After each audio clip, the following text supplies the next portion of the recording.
हिवाळ्याच्या सुरुवातीला जापान कोरियासारख्या देशात जागोजागी चेरी ब्लॉसमची झाडं पाहायला मिळतात. तिथे चालणारा साकुरा म्हणजेच चेरी ब्लॉसम फेस्टिवल जगप्रसिद्ध आहे. पण तुम्हाला माहिती होतं का की हीच चेरी ब्लॉसमची झाडं आपल्या देशात पण ठिकठिकाणी पाहायला मिळतात. तो देरी किस बात की. पाठीवर बॅग आणि गळ्यात कॅमेरा टांगून मी पोहोचलो शिलाँगला. शिलाँगमध्ये माझा पहिला दिवस. इथे सीझन आहे चेरी ब्लॉसमच्या झाडांचा आणि त्याच निमित्ताने मेघालय गव्हर्नमेंट आणि साऊथ कोरिया गव्हर्नमेंटने एकत्र येऊन इकडे फेस्टिवल ऑर्गनाईज केला आहे, चेरी ब्लॉसम फेस्टिवल. आजचा अख्खा दिवस मी इथे फिरणार आहे आणि तुम्हाला दाखवणार आहे how it is like to be in Shillong on a cherry blossom festival. माझा दिवस सुरू झाला वॉर्ड्स लेक इथे. 8 वाजताच्या नॅचरल लाईटमध्ये काही कडक फोटोज काढायला मिळाले.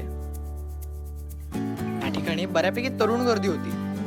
इकडचं ना प्रत्येक माणसाची फॅशन अशी अफाट आहे आणि मी एकटा माणूस आहे ज्याने शर्ट घातलं इथे टी शर्टवरती, बाकी काही नाही. असं काहीतरी कॅज्युअल, बाकी सगळे असं फॅन्सी जॅकेट अँड ऑल वगैरे. सो मला ना खरंच गरज आहे इथून फॅशन लेसन्स घेऊन जायची. तेव्हा मला जाणवलं शिलाँगला भारताचं फॅशन कॅपिटल का म्हणतात.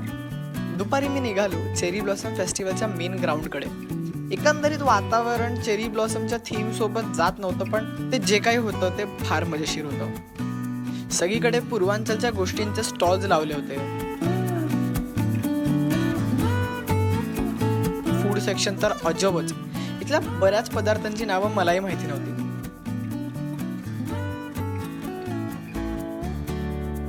मी आलो तेव्हा कॉस्प्ले इव्हेंट चालू होता. त्यात इथे असलेला ॲनिमीचा प्रभाव प्रकर्षाने जाणवला. स्वतःची संस्कृती न हरवता मॉडर्न कसं राहावं हे तेव्हा कळलं.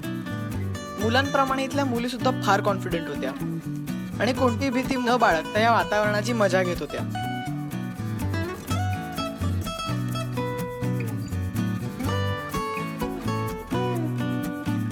मला भूक लागली होती आणि या ठिकाणचा एकतरी लोकल पदार्थ मला ट्राय करायचा होता. मला एकाने दोस्त नाम हा पदार्थ सुचवला. आता हळव्या मनाच्या लोकांनी कृपया हा व्हिडिओ 10 सेकंद पुढे करावा. तर दोसनाम हा प्रकार म्हणजे पोर्क इंटेस्टाईन. पोर्कच्या आतड्यांमध्ये त्याच्या रक्तात शिजवलेल्या भाज्या भरून उकळून बनवलेला पदार्थ. पोर्कच्या आतापर्यंत जितक्या डिशेस खाल्ल्या त्यातल्या हे सगळ्यात बेस्ट आहे. ऐकून फार वियर्ड वाटतं पण टेस्टला खरंच खूप छान आहे. जगाचे सगळे ट्रेंड्स फॉलो करणारं शिलाँग कोरियन पॉपसाठी वेडं आहे. शेवटचा कार्यक्रम तोच होता.